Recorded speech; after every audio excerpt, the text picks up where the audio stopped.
உலகெங்கும் பரவி வாழ்கிற எம் தாய் தமிழ் உறவுகள் அனைவருக்கும் பாண்டியராசனின் அன்பு வணக்கமும் வாழ்த்துக்களும். அன்பார்ந்த எம் தமிழ் சொந்தங்களே, இந்த சமூகத்தில் இருக்கிற ஒட்டுமொத்த முட்டாள்களும் ஒன்று சேர்ந்து ஒற்றை அறிவாளியை எதிர்த்து நிற்பார்கள். உரிமைகளை இழந்து முனகக்கூட முடியாமல் தங்களது ஐம்புலன்களையும் ஆமை தன் உடலை ஓட்டுக்குள் மறைத்து வைத்துக் கொள்வதைப் போல தங்களை வீட்டுக்குள் மறைத்து வைத்துக் கொள்ளுகிற இந்த ஊமை சனங்களுக்காக, அவர்களின் உரிமைகளுக்காக எவன் ஒருவன் குரல் கொடுக்கிறானோ, எவன் ஒருவன் போராட்ட களத்தில் வீரியமாக செயல்படுகிறானோ அவனுக்கு எதிராக ஆளுகிறவர்களும் அதிகாரம் செலுத்துகிறவர்களும் அவர்களுக்கு ஆலவட்டம் சுழற்றுகிறவர்களும் அந்த ஒற்றை அறிவாளியை, அந்த ஒற்றை புரட்சிக்காரனை இழிவாக பேசுவார்கள், அவமானப்படுத்துவார்கள். இதுதான் தாழ்ந்து வீழ்ச்சியுற்ற ஒரு சமூகத்தினுடைய அடையாளம் என்று ரஷ்ய எழுத்தாளனும் புரட்சியாளனுமாகிய ஆண்டன் செகாவ் என்பவர் என்றைக்கோ சொல்லிய வார்த்தைகள் இன்றைக்கு தமிழக அரசியலில் மிகவும் பொருந்தி போவது அவலம் நிறைந்த ஒரு ஆச்சரியமாக பார்க்கிறேன். அன்பார்ந்த என் தமிழ் சொந்தங்களே,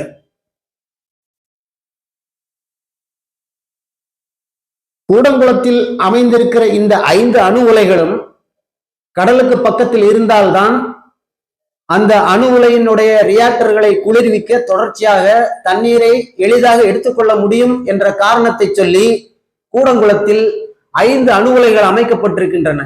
இந்த 5 அணு உலைகளும் உறங்கிக் கொண்டிருக்கிற அணுகுண்டுக்கு சமம் என்று சொல்லுகிறார்கள். இப்படிப்பட்ட இந்த ஆபத்தான ஒரு அணு உலை குஜராத்தில் கடற்கரை இல்லையா, அங்கே ஏன் அமையவில்லை? மகாராஷ்டிரத்தில் கடற்கரை இல்லையா, அங்கே ஏன் அமையவில்லை? கேரள கடற்கரையிலிருந்து விரட்டி அடிக்கப்பட்டது, ஆந்திராவுக்கும் போகவில்லை, அருகாமையில் இருக்கிற ஒரிசா மாநிலத்துக்கும் போகவில்லை, அடுத்து இருக்கிற மேற்கு வங்கம் மாநிலத்துக்கும் போகாமல் தமிழ்நாட்டில் வந்து அமைந்தது ஏன்? இமயமலையில் இல்லாத பாறைகளா, அங்கே இல்லாத கடினத்தன்மையா? இந்திய சாத்புரா மலைகளில் உள்ள பாறைகள் எல்லாம் இறுக்கமாக இல்லையா, அங்கே எல்லாம் நியூட்ரினோ ஆராய்ச்சி மையம் அமையக்கூடாதா? ஏன் தேவாரம் அம்பரப்பர் மலையில் மட்டும் வந்து அமைய வேண்டும்? காலகாலமாக எங்களுக்கு பகிரப்பட்டு வந்த காவிரி ஆற்று நீர் உரிமை அண்மை காலமாக சுருங்கி சுருங்கி சுருங்கி சுருங்கி போவது ஏன்?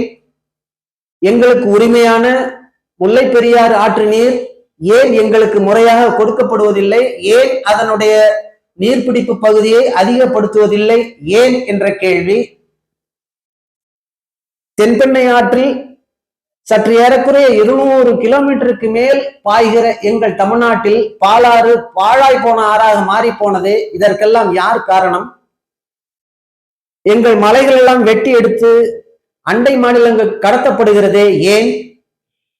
எங்கள் ஆற்றுப்படுகையில் உள்ள மணல்களை எல்லாம் அள்ளி விற்று தின்று விட்ட பிறகும் கூட இப்போது மலைகளை நொறுக்கி எம்சாண்ட் பி-சாண்ட் என்று விற்கப்படுகிறது.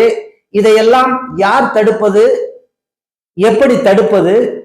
எங்களுடைய மலைகள் எல்லாம் குவாரிகள் என்ற பெயரில் கொள்ளை போகின்றனவே, இதற்கு காரணமானவர்கள் யார்? இதை தடுக்க வேண்டியது யார் என்ற கேள்வி. விளைநிலங்களை எல்லாம் தூர்த்துவிட்டு விமானம் பறப்பதற்கு ஒரு விமான நிலையத்தை அமைப்பதற்கும், வெளிநாட்டு பன்னாட்டு முதலாளிகளுக்கு அவர்களுடைய உற்பத்தி பொருட்களை வேகமாக கடத்தி கொண்டு செல்வதற்கு 8 வழிச்சாலை, சேலம் விமான விரிவாக்கம், விமான நிலைய விரிவாக்கம் போன்ற மக்களுக்கு எதிரான திட்டங்களை எல்லாம் எங்கள் மீது வலிந்து திணிக்கப்படுவது ஏன் என்கிற ஒற்றை கேள்வியை எங்கள் உடன்பிறந்தான் செந்தமிழன் சீமானை தவிர இந்த நாட்டில் அரசியல் செய்யக்கூடிய, ஓட்டுகளுக்காக தங்களது அரசியலை நடத்தி கொண்டிருக்கிற எந்த ஒரு அரசியல் கட்சியுமே கேட்கவில்லையே ஏன்? இதைத்தான் என் அன்பார்ந்த உறவுகளே, தாழ்ந்து வீழ்ந்து விட்ட ஒரு சமூகத்தின் அடையாளமாக ஆண்டன் செகாவ் அவர்கள் சொல்லிக் கொடுக்கிறார்கள். ஆகவேதான் எங்கள் உடன்பிறந்தான் செந்தமிழன் சீமான் நாம் தமிழர் கட்சி என்கிற ஒரு கட்சியை தொடங்கி இந்த மண்ணுக்கும் மக்களுக்குமான இந்த வளத்தையும் நலத்தையும் பாதுகாப்பதற்காக, இழந்துவிட்ட எங்கள் உரிமைகளை மீட்பதற்காக, இருக்கிற உரிமைகள் பறிபோகாமல் பாதுகாப்பதற்காக, ஏறக்குறைய நம்மிடத்திலிருந்து அழிந்துவிட்ட இந்த வேளாண் தொழிலை மீட்டுருவாக்கம் செய்து மீண்டும் நஞ்சில்லா உணவை நம் மக்களுக்கு கொடுத்து விட வேண்டும் என்கிற தனியாத ஆசையின் காரணமாக விவசாயி என்கிற ஒரு சின்னத்தையே எங்கள் எண்ணமாக்கி ஒரு கட்சியை 15 ஆண்டுகளுக்கு மேலாக நடத்தி கொண்டு வருகிறார். இவருக்கு எதிராகத்தான் இந்த மண்ணை சுரண்டி விற்கிறவனும் மலையை குடைந்து விற்கிறவனும் அந்நிய பெரும் முதலாளிகளுக்கு நடைபாதை விரிக்கிற இந்த அரசியல் கட்சிகளும் எங்கள் உடன் பிறந்தான் செந்தமிழன் சீமானை பெண்பித்தன் என்று தூற்றுகிறார்கள், திறநிதி திருடன் என்று ஏசுகிறார்கள். இவர்களுக்கெல்லாம் எங்கள் உடன் பிறந்தான் செந்தமிழன் சீமான் பதிலளிக்காமல் கடந்து கடந்து போய்கொண்டே இருக்கிறார். ஆனால் அவர்களுடைய உடன் பிறந்தார்களாகிய எங்களால் அப்படி கடந்து போக இயலாது. இனிமேலும் இப்படி கடந்து போவதற்கு நாங்கள் அந்நியமாக இல்லை என்பதற்காகவே போர்பறை என்கிற ஒரு வலையொலியின் வாயிலாக இனி தொடர்ச்சியாக தமிழ் தேசிய அரசியல் கருத்துக்களை உங்கள் முன் கொண்டு வருவதற்காக இந்த ஒரு முயற்சியை இன்று முதல் தொடங்குகிறேன். இந்த வலையொலியை தமிழ் சமூக மக்கள் பார்த்து பங்கேற்று பகிருமாறு அன்போடு கேட்டுக்கொள்கிறேன்.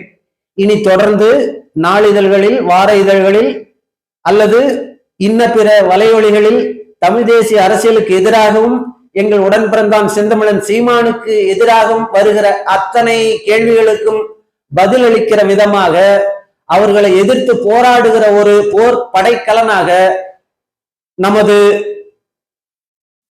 வலையொலி திகழும் என்பதில் எனக்கு ஐயமில்லை. எனவே என் அன்பார்ந்த சொந்தங்கள், போர்பறை என்கிற இந்த வலையொலி இன்று முதல் தன்னுடைய தமிழ் தேசிய அரசியல் பயணத்தை தொடங்குகிறது. உங்களது வலிமையை எங்களுக்கு தாருங்கள் என்று கேட்டு அடுத்த காணொளியில் உங்களை சந்திக்கும் வரை உங்களிடமிருந்து விடைபெறுகிறேன். நன்றி, வணக்கம். நாம் தமிழர்.